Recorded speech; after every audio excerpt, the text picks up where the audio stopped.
All right, you have decided it's time to roll out EOS to your organization.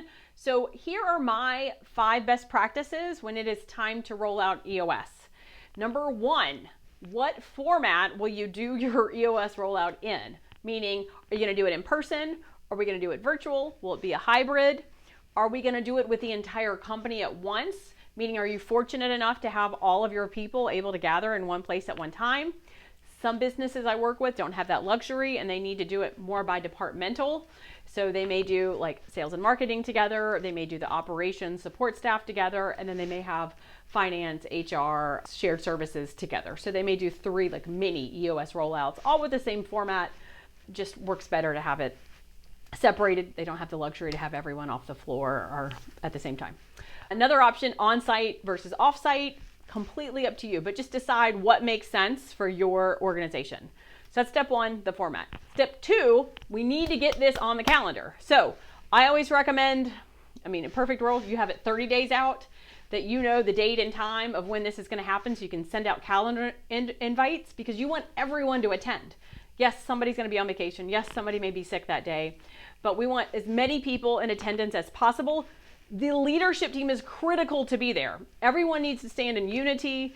The leadership team being the ones that are the experts so far in EOS. So we need everyone there in person. So that's why I like to have it planned at least 2 weeks, if not 3 or 4 weeks ideally. So it's on the calendar. Everyone knows it's important. You can start to talk about and build some excitement around some, you're going to be sharing with the whole organization what the leadership team's been up to. They've probably heard whispers about level 10s or rocks, these new words called EOS, and you're going to be able to share with them what you guys have been up to. So build up some hype, get it on the calendar.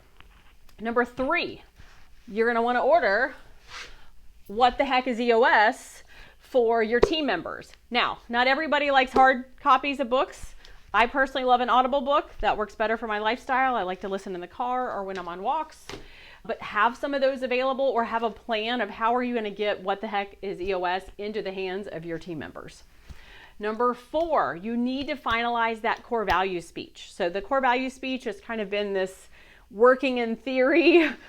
Now it's time to crystallize your core values and have that speech dialed in of real life examples of people in your organizations of what is a core value and what that means and what it does not mean. So have the examples of, yes, this is what, when we say hardworking, this is an example of what we mean by hardworking.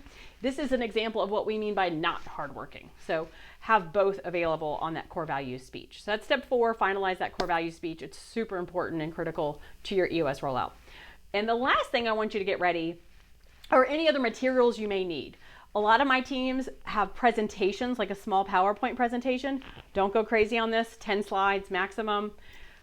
The other thing you may want to have is like a copy of the VTO to share so they can see all the hard work you've done as far as your 10-year plan, your 3-year picture, your 1-year goals, your marketing strategy, and then your 90-day rocks and things of that nature. Quick at a glance to be able to share it with them.